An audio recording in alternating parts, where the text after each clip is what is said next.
Part 2 Across the Deserts. The moment, this small but brave little plane will take our group on a long, unforgettable journey. Unforgettable if only because it's the first time I ever seen those paper bags in action. And now we are already over the desert. And before our eyes, the famous geoglyphs of the Nazca Plateau slowly appear. The plane spirals from side to side so that everyone can get a good view. Some of us watch while others slowly turn green. Well, but let's start from the beginning.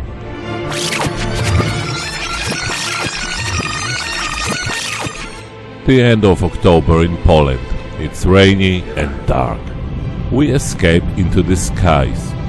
At Schiphol airport we only wait for about an hour. And then another 12 hours are spent on the plane, mainly over the Atlantic. We barely had time to blink and we are already in Lima. The capital of Peru has 11 million inhabitants and it's located by the Pacific Ocean. The long day we end with a walk and a good dinner.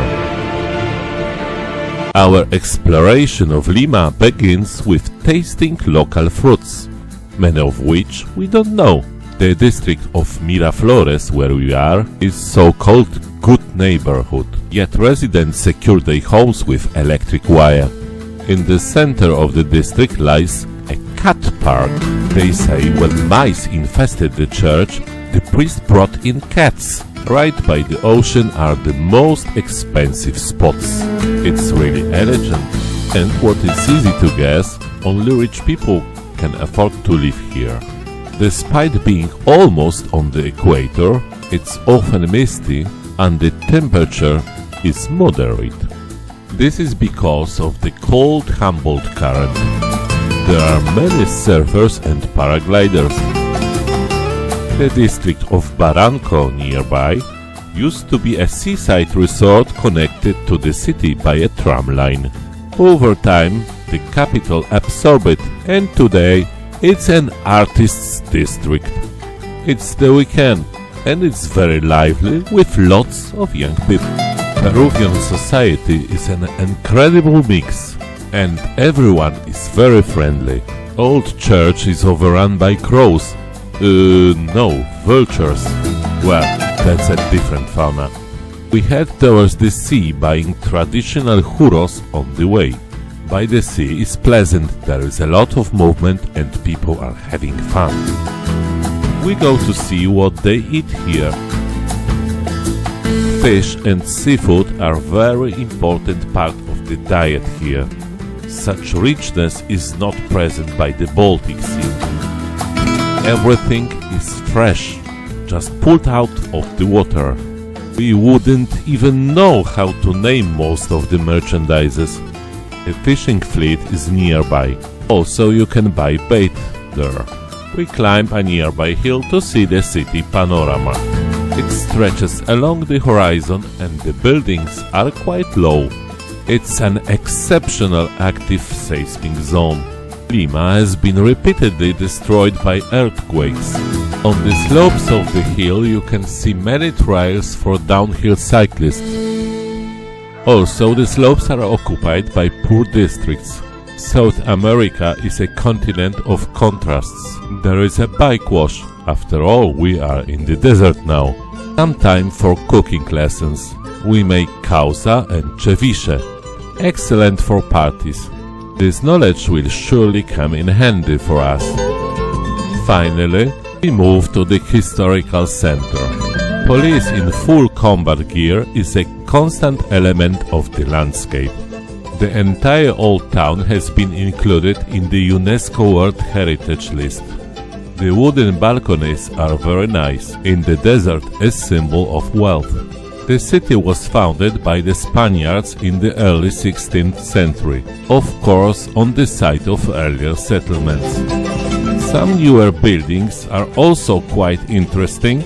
Unfortunately, most of the old town is not really impressive. We go to the park with a view. This is where the famous Transandean Railway begins, designed by Ernest Malinowski. What impresses us the most in Lima is the interiors of the St. Francis Monastery. Unfortunately, filming and photography are not allowed. I don't really know why. You'll just have to take my word for it.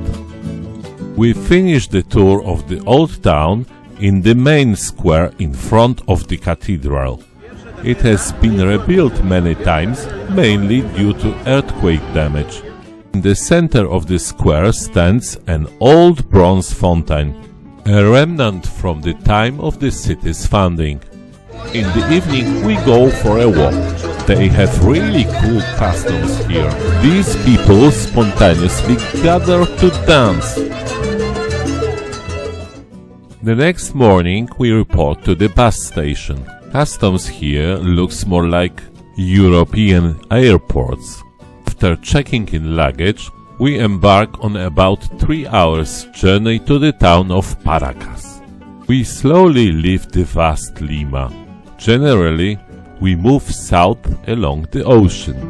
Our road is a part of famous Pan-American highway that leads through 17 countries, 30,000 kilometers from northern Alaska to Ushuaia in Argentina. Today we cover only 250 kilometers. Checkpoints and settlements with high walls and guard towers are something new to us. Finally, we arrive at a bus station that looks no different from a small fortress.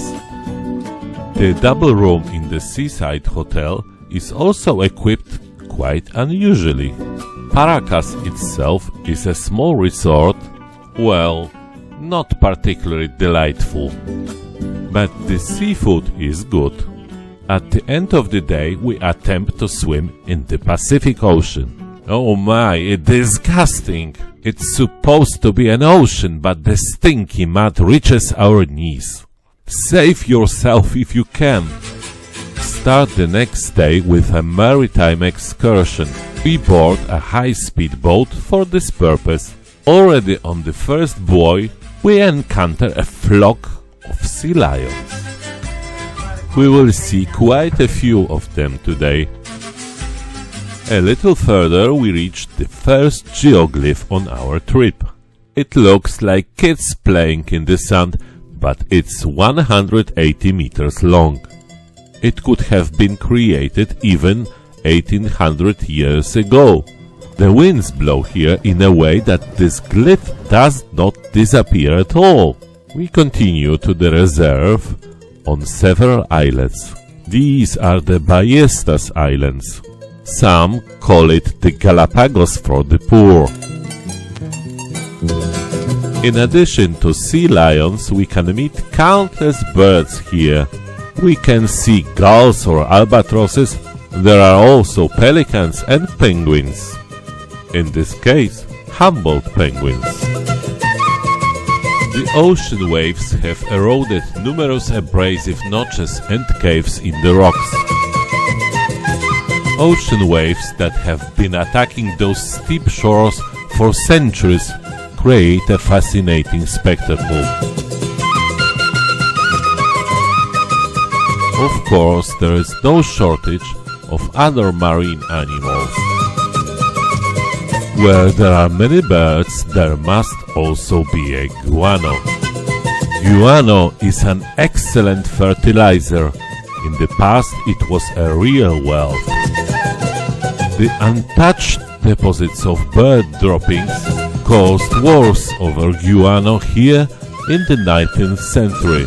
An armed conflict between Chile, Peru and Bolivia. Although today bird droppings no longer have such great economic significance, they are still collected here. Of course, with respect for nature. After all, it's a reserve. Boat trip lasts about 2 hours. Our motorboat can really pick up speed. We take a last look and it's time to return. Both here and in Lima, frequent earthquakes pose a threat of tsunami waves. After the sea trip it's still morning, and today is filled to the brim with attractions. We drive into the desert towards the town of Ica. When we are in the desert, it's worth paying attention to the growing opanchas. Economically important are the larvae of insects feeding on them. Their bodies contain carmine dye. It has been used for centuries, and here is obtained from an insect called cochineal. Meanwhile, we visit a production plant. It's typical commercial tour, but fortunately, it's about alcohol. After tasting a few samples, things get lively, and the horizon begins to swing. The small storm in the head luckily passes quite quickly, which is good, because we are already in the oasis, which looks like a piece of the Sahara. The surrounding dunes are among of the highest in the world. Although it's not yet the proper Atacama, there is a sandy desert as far as the eye can see. Tourists are offered various attractions there, and we plan to take advantage on them.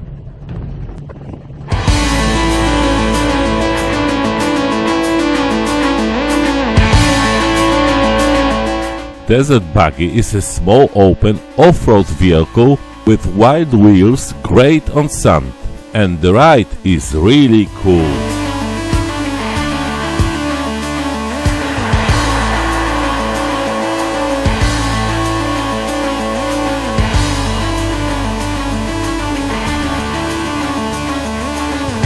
In addition to driving, the program, of course, includes sandboarding, in the lame version, lying down. It looks scarier than it really is. The only risk is that we might scratch our leg. The attractions here are cut for the audience, perhaps not very wise, but we are on vacation. We drive a few dozen kilometers through the desert. These are not attractive dunes, just a grey-brown wasteland. At some point you can see some lines on the side of the road, and suddenly a parking lot with two towers appears out of nowhere. We climb up, and before our eyes are the famous geoglyphs of the Nazca Plateau. The drawings are the work of the Nazca culture and were created over more than 1000 years until 900 AD. As for their function, there are disputes today. However, the view from the tower is not too interesting for us. It's more interesting to see the geoglyphs from the plane. The question is, what's more interesting in this flight, the geoglyphs or the flight itself? I bet on the latter, especially since I've never had the opportunity to fly in such a small plane, which also performs various acrobations in the air. As for whether it's worth spending $130 on this flight, opinions in the internet were divided. In my opinion, it's worth it.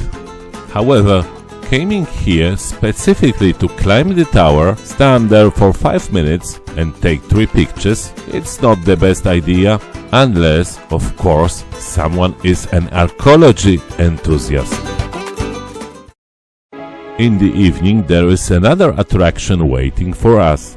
To get there we have to overcome a piece of desert on a dirt road. To avoid boredom, we get a flat tire. It's a kind of custom on this trip. However, we reach the ruins before dark. These are the sacred pyramids of the Nazca people. The city of temples was built between the 2nd and 6th centuries AD. Abandoned and deliberately buried, presumably due to some revolution aimed at overthrowing the theocracy. The city of Nazca itself is not very interesting. It largely focuses on serving passing traffic. The next day we plan a longer journey, so we have lunch at a local bar. A quite decent lunch set costs less than €4 here. Unfortunately, The long-distance coach from far away is about 2 hours late. After checking our luggage, we use the extra time for an unplanned trip. We take a taxi through less representative districts of the city, and since part of the main road is under construction, we sometimes go down to the urban backwoods. Our goal is the archaeological park presenting the Nazca culture aqueducts. The barrier to development and perhaps the end of this culture were problems with obtaining water. Pukyos, underground aqueducts, perhaps originated as an adaptation to advancing drought. These spiral openings allow access to the underground channels and its conservation. Finally, the delayed bus arrives, and we have a 10-hour journey to the distant Arequipa. We travel along the desert and the ocean, but almost the entire journey takes place at night, so we use the time rather to sleep than to admire the views. We arrive at our destination at 1 o'clock in the morning. Through the deserted bus station we head to the accommodation. The next day is dedicated to exploring Arequipa. It is known as the White City, but it's not entirely clear whether it's due to the walls made of limestone or because only Spaniards were allowed to live here. We start by visiting the monastery of Saint Catherine. It's a real city within a city, full of narrow streets, and originally the monastery area was much larger. In the beginning, girls from the wealthiest Spanish families were sent here.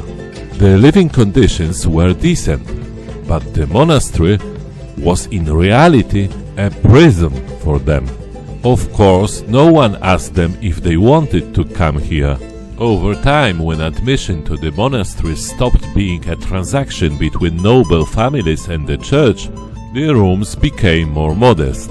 The servants serving the noble women also disappeared from the monastery. We climb to an observation point where we can admire the towering volcanoes over the city, Chachani and the slightly lower Misti. In the heart of the old town is of course the central square, with a grand cathedral made of white stone next to it. It has been repeatedly destroyed by the earthquakes. We visit the cathedral, and although it's the pride of the city, we are not particularly impressed. The one in Cusco is much prettier. We can take photos inside the cathedral, but not in the museum section. The largest organs in South America were seriously damaged during the earthquake in 2001 and were restored at a great cost. From the cathedral roof we can once again admire the volcanoes, one of which surpasses 6,000 meters. We stroll through the old town. Some houses are quite nice, but the overall impression is not particularly striking. We also visit the museum, where the main attraction is the mummy of a girl called Juanita, found at altitude of 6,000 meters on the summit of Mount Ampato. It was placed there by the Incas as an offering, probably to appease the gods before a natural disaster.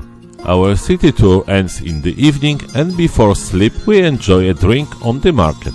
Tomorrow we head to the mountains, but that's in the other movie. If you haven't seen it, I invite you. And if you have, welcome to part 3 about the Amazon.